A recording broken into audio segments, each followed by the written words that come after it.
नमस्कार, स्वागत करती हूं आप सभी का एनबी न्यूज पर। आप देख रहे हैं हमारा खास बुलेटिन अपने उत्तराखंड। आपके साथ मैं हूं अमीषा यादव। चलिए रुक करते हैं खबरों की ओर। राष्ट्रीय राजधानी क्षेत्र दिल्ली में ग्रेव 4 पॉलिसी लागू होने के कारण वाहनों के प्रवेश में आ रही दिक्कतों को देखते हुए उत्तराखंड के सीएम पुष्कर सिंह धामी ने उत्तराखंड परिवहन निगम को सार्वजनिक परिवहन सेवाएं सुचारू रखने के निर्देश दिए हैं। मुख्यमंत्री के निर्देश के बाद उत्तराखंड परिवहन निगम ने बसों का फेरा बढ़ाया है और नई खरीदी गई डीजल बसों को दिल्ली मार्ग पर चलाने का निर्णय लिया। इसके अलावा निगम ने 185 सीएनजी बसों को भी दिल्ली मार्ग पर संचालित किया है और BS6 वोल्वो बसों के फेरे बढ़ाने के साथ ही रीशेड्यूल भी किया गया है।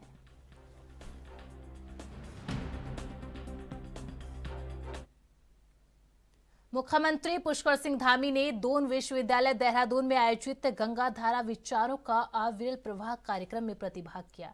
इस अवसर पर उन्होंने पहाड़ी उत्पादों पर आधारित स्टॉलों का अवलोकन किया। सीएम धामी ने कार्यक्रम हेतु आयोजकों को शुभकामनाएं देते हुए कहा कि इस प्रकार के आयोजन हमारी संस्कृति और परंपराओं को पोषित करने के साथ समाज में सकारात्मक परिवर्तन लाते हैं। सीएम धामी ने कहा, विचारों का आदान प्रदान सदैव हमारी परंपरा का हिस्सा रहा। हमारे प्राचीन गुरुकुलों में भी संवाद और चर्चा को शिक्षा का आधार माना गया है।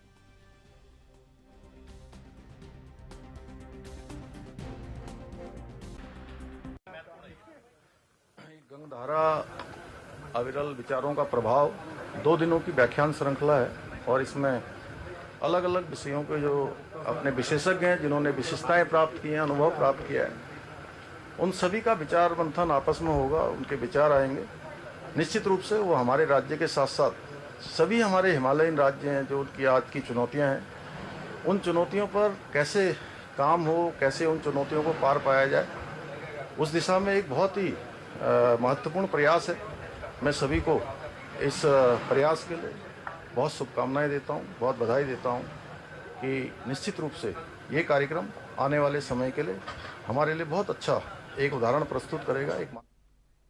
मुख्यमंत्री पुष्कर सिंह धामी ने उत्तराखंड राज्य में संचालित सभी अवैध मदरसों में बाहरी राज्यों के बच्चों को पढ़ने और अवैध तरीके से चलने वाले मदरसों पर जांच के आदेश जारी किए हैं। इस पर उत्तराखंड बाल आयोग के अध्यक्ष गीता खन्ना ने सीएम धामी का आभार जताया और सरकार का धन्यवाद दिया। उन्होंने कहा, राज्य में शिक्षा को समान तरीके से संचालित करना और सभी बच्चों को संस्कृति धर्म की शिक्षा देना अनिवार्य है।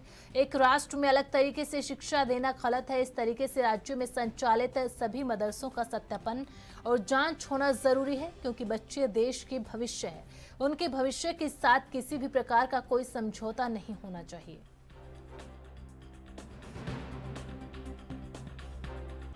अलग अलग तरीके से चल रही है, उनमें जो ये बताया जा रहा है कि जो बाहरी राज्य हैं, जगहों से जो बच्चे हैं वो यहाँ किस तरह से आयोग इसमें नहीं, आयोग को बहुत ही खुशी है कि सरकार ने एक कॉम्प्रिहेंसिव प्लान बनाया है कि मदरसों की जांच भी करी जाए, ज़मीन की जांच करी जाए, बच्चे कहाँ से आ रहे। और फिर सबसे बड़ा मुद्दा था कि रजिस्टर नहीं करते, तो अपने ही ये बनाए गए सिस्टम में अगर मदरसे, जो कि मदरसा बोर्ड उन्हीं के लिए बनाया गया एक सिस्टम है, और उसमें वो विश्वास नहीं रखते हैं, या अधिकतर मदरसे जहाँ जहाँ हम गए वो उस बोर्ड के साथ हमें अधिकृत नहीं मिले।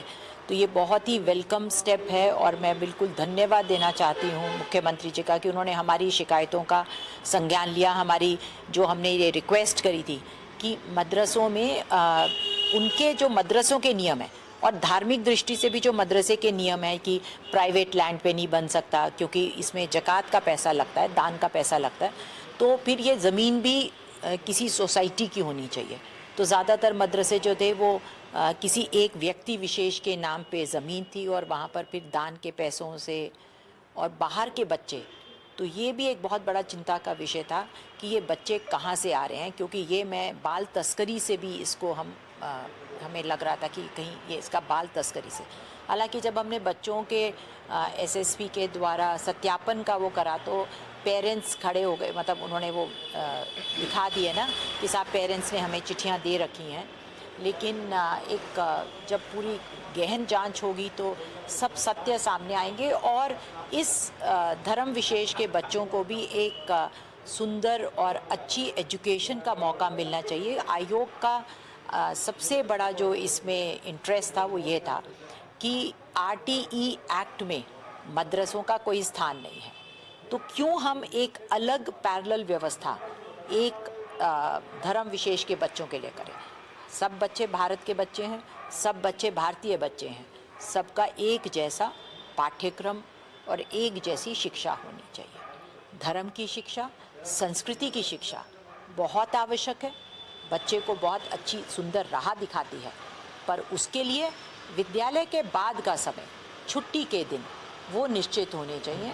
और एक बार फिर मैं अपनी सरकार को, अपने मुख्यमंत्री का धन्यवाद देती हूँ कि उन्होंने हमारी शिकायतों का संज्ञान लिया और उस पर।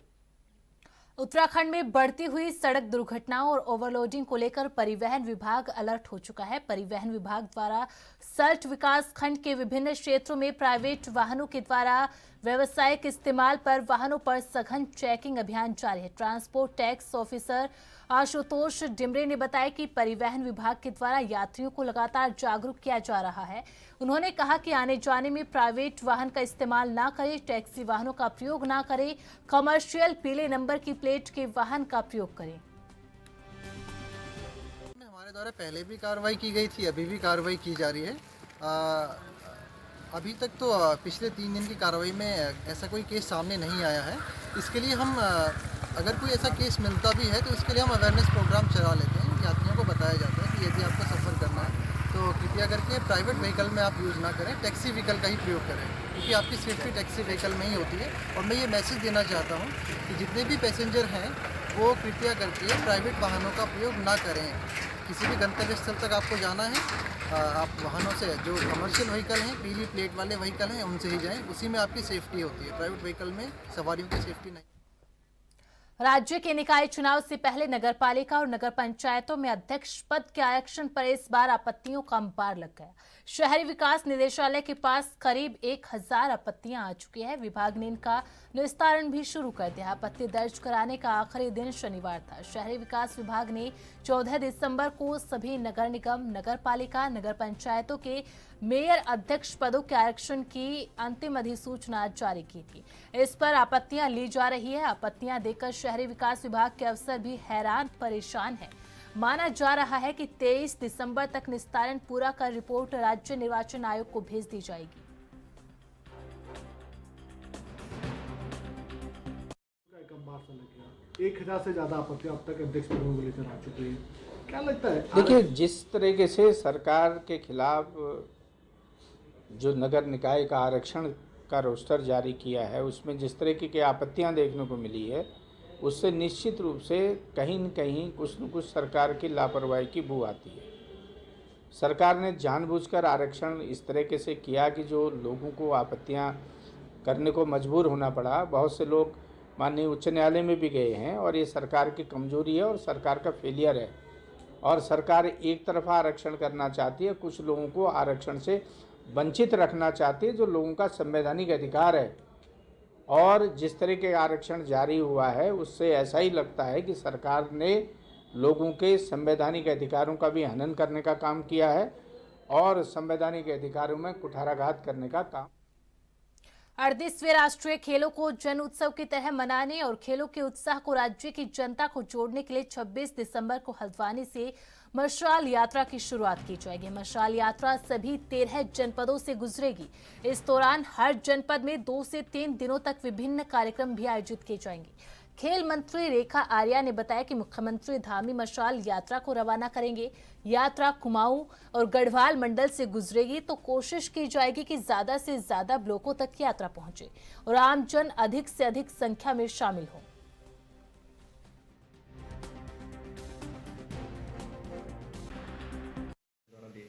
देखिए, हम सबको विदित है कि राष्ट्रीय खेलों का आगाज़ हो चुका है और एक लॉन्च कार्यक्रम 15 दिसंबर को आप हम सब लोगों ने हम उसके साक्षी बने हैं। बहुत ही बृहद कार्यक्रम और ऐतिहासिक कार्यक्रम रहा है। उसी कड़ी को आगे बढ़ाते हुए चूँकि इसके लिए प्रचार प्रसार की अत्यधिक आवश्यकता है, जिसकी जिम्मेदारी जो है वो सूचना विभाग के पास में है।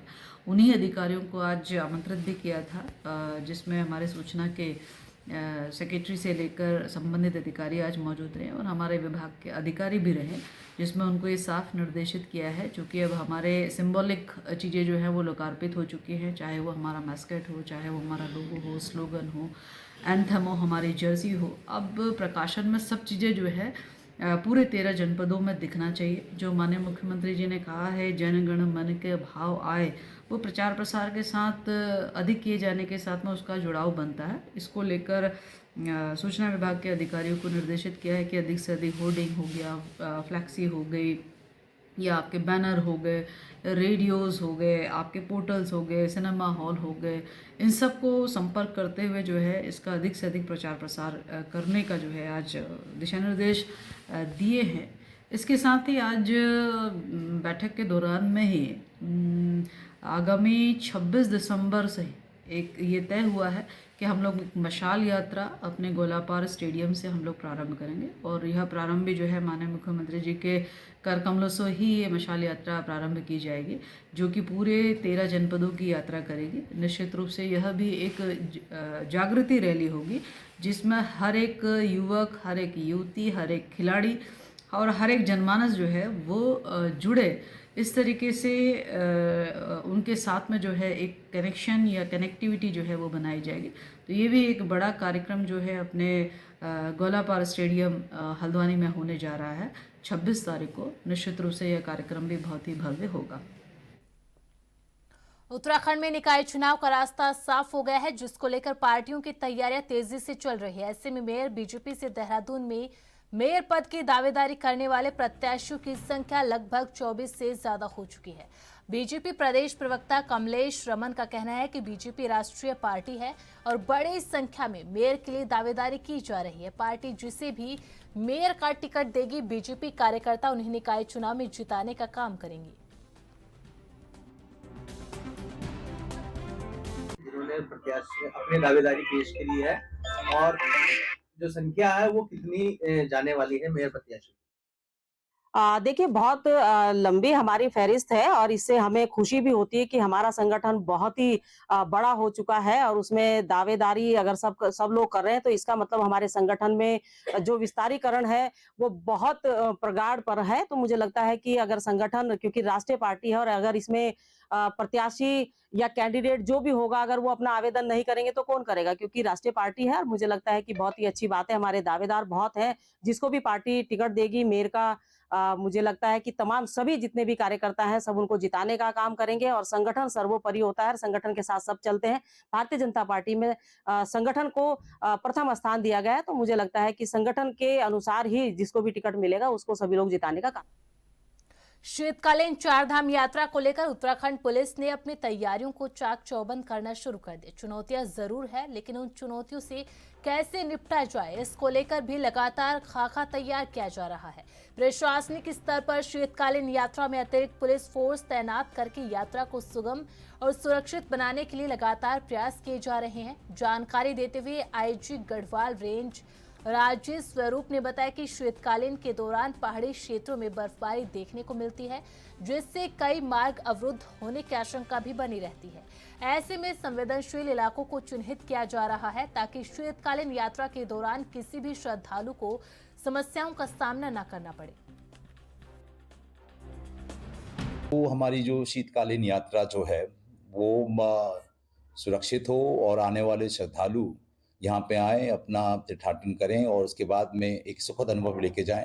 ये उत्तराखंड पुलिस का मोटो है और इसी मोटो के साथ हम अब काम कर रहे हैं। विशेषकर इसमें ट्रैफिक प्लान भी डिस्कस किया गया है।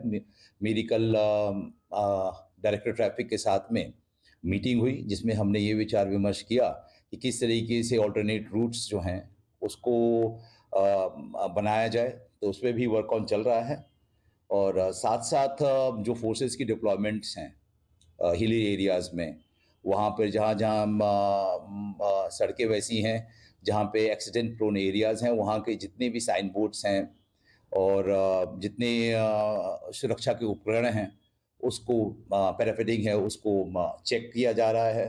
साथ ही दूसरे डिपार्टमेंट हैं जैसे PWD और दूसरे जो ट्रांसपोर्ट विभाग, इनके साथ में भी समन्वय करके एक उनको सुरक्षित रूप से वो अपने गंतव्य पे पहुंचे और अपने जहाँ पे वो यात्रा कर रहे हैं वो सुरक्षित रूप से वहाँ जाएं। यही देख के ये सारी कार्रवाई चल रही है। प्लस जो फोर्स जो शीतकालीन फोर्स है उसको प्रॉपरली डिस्ट्रीब्यूट किया जा रहा है ताकि जनपदों में कोई मैन पावर की कोई किसी तरह की कमी ना हो। यहाँ रुकते हैं एक छोटे से ब्रेक के लिए।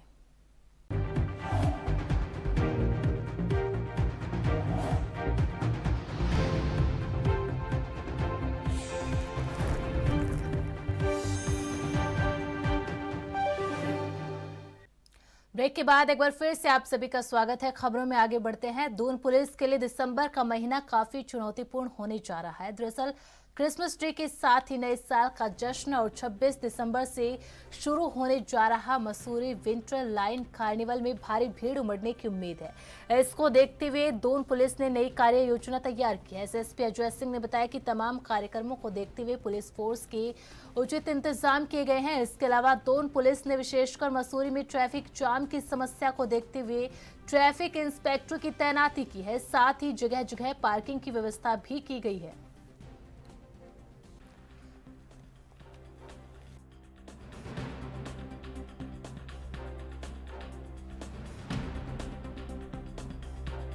और देखिए जैसा ये देखा है कि लास्ट का जो हमारा क्रिसमस का है और इसके साथ ही विंटर कार्निवाल भी 26 से 30 मसूरी में प्रस्तावित जो होगा और अगला जो नया साल का जो आगमन है उसमें भी देख रहे हैं लंबा वीकेंड जो हमारा छुट्टियों का पड़ रहा है। इसको देखते हुए जो हमारा ये 2 वीक है 24 तारीख से लेकर अगले सप्ताह के 7 तारीख तक, इसमें पुलिस व्यवस्था के लिए हमारी जो जितनी तैयारी है जो फोर्स की है वो हमने कर लिया है। खासकर मसूरी को फोकस किया है क्योंकि बहुत सारे टूरिस्ट है जो क्रिसमस के अलावा न्यू ईयर पर मसूरी भी जाते हैं, तो उनको वहाँ के लिए अलग से हमने एक डेडिकेटेड अब वहाँ सीओ और हम ट्रैफिक इंस्पेक्टर भी लगा रहे हैं। साथ ही साथ हम पीएसी और अन्य बल भी दे रहे हैं और कुछ हमने इसमें इंतजाम ऐसे भी किया है क्योंकि जैसा अभी पुलिस और प्रशासन ने मिलकर वहां पर एक पार्किंग का शुरू किया, उसमें 900 अतिरिक्त पार्किंग हमने क्रिएट करी है, किंग क्रिएट करी, जहां से शटल सर्विस के माध्यम से अगर वहां पार्किंग फुल हो जाती है तो फिर हम शटल सर्विस के माध्यम से किंग क्रेक से भेजेंगे।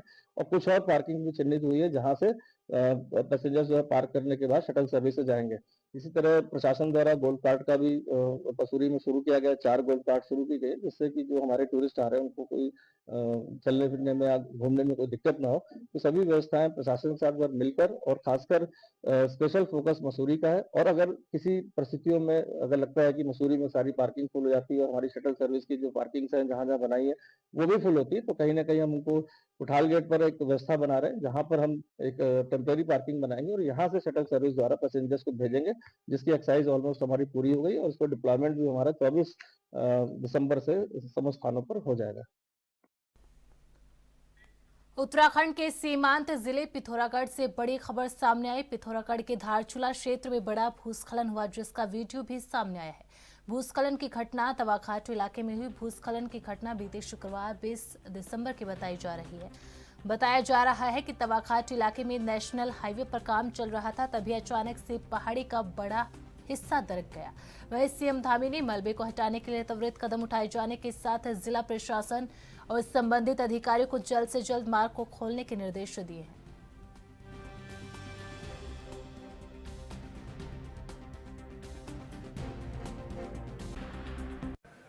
धारचूला के पास तवाघाट के पास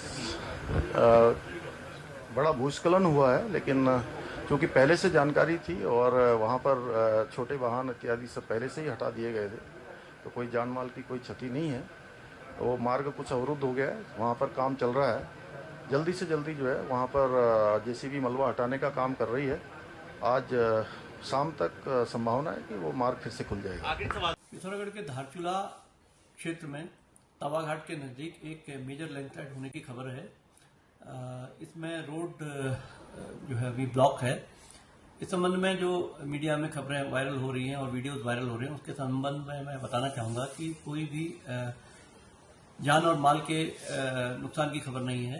रोड जरूर बंद है। मौके पर वर्तमान में एसडीएम और बीआरओ की एजेंसियां रोड वाइडनिंग इक्विपमेंट्स और जेसीबी वगैरह के साथ में मौके पर हैं और रोड को शीघ्र ही खोल दिया जाएगा। पुनः मैं ये बताना चाहूँगा कि उस क्षेत्र में रोड वाइडनिंग के कार्य चल रहे हैं, इस वजह से जो लैंडस्लाइड की घटना हुई है, लेकिन शीघ्र ही रोड को खोल दिया जाएगा। निकाय चुनाव की तैयारी को लेकर चाहे बीजेपी हो या कांग्रेस, दोनों ही पार्टियों में सियासी मंथन लगातार जारी है। वहीं मेयर पद को लेकर दोनों ही पार्टियों में कशमकश का दौर जारी है। कांग्रेस के प्रदेश अध्यक्ष किरण माहरा का कहना है कि देहरादून में मेयर पद के लिए अनारक्षित सीट रिजर्व हुई है। पार्टी उसी कैंडिडेट का नाम फाइनल करेगी जो पार्टी के अनेकों कार्यक्रम में सक्रिय रहा होगा। इसके अलावा साफ छवि का होगा, साथ ही साथ टिकाऊ होगा, बिकाऊ नहीं होगा। अभी तक 12 से ज्यादा नाम मेयर पद के दावेदारों के आ चुके हैं और यह संख्या लगभग 20 तक जाएगी। अभी देखने वाली बात यह होगी कि पार्टी मेयर पद के लिए किसका टिकट फाइनल करती है।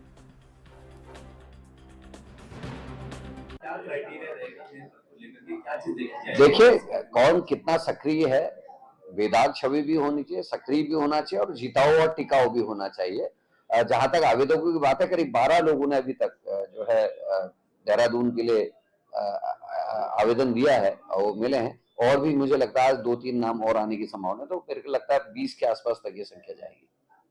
सर, आप लोग मेयर का प्रत्याशी लेंगे या फिर अपने टिकट वो करेंगे, सक्रिय हो या फिर ऐन मौके पे अभी चुनाव के दौरान सक्रिय हुआ वो? नहीं, हम सारी चीजें देखेंगे, उसकी छवि कैसी है, वो कितना कांग्रेस के लिए कटिबद्ध है, पार्टी की आइडियोलॉजी से कितना जुड़ा हुआ है और उसकी जो समाज में अपनी एक पकड़ है वो कैसी है, इन सब चीजों को ध्यान देखा जाएगा।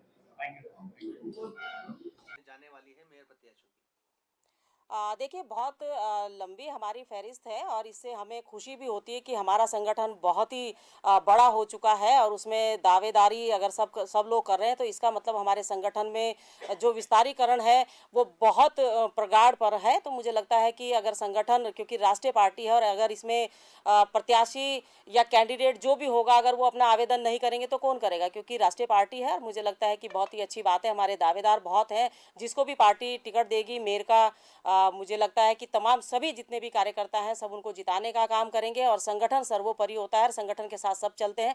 भारतीय जनता पार्टी में संगठन को प्रथम स्थान दिया गया है, तो मुझे लगता है कि संगठन के अनुसार ही जिसको भी टिकट मिलेगा उसको सभी लोग जिताने का काम करेंगे। बुलेटिन में फिलहाल इतना ही। आप बने रहे एएनबी न्यूज के साथ। नमस्कार।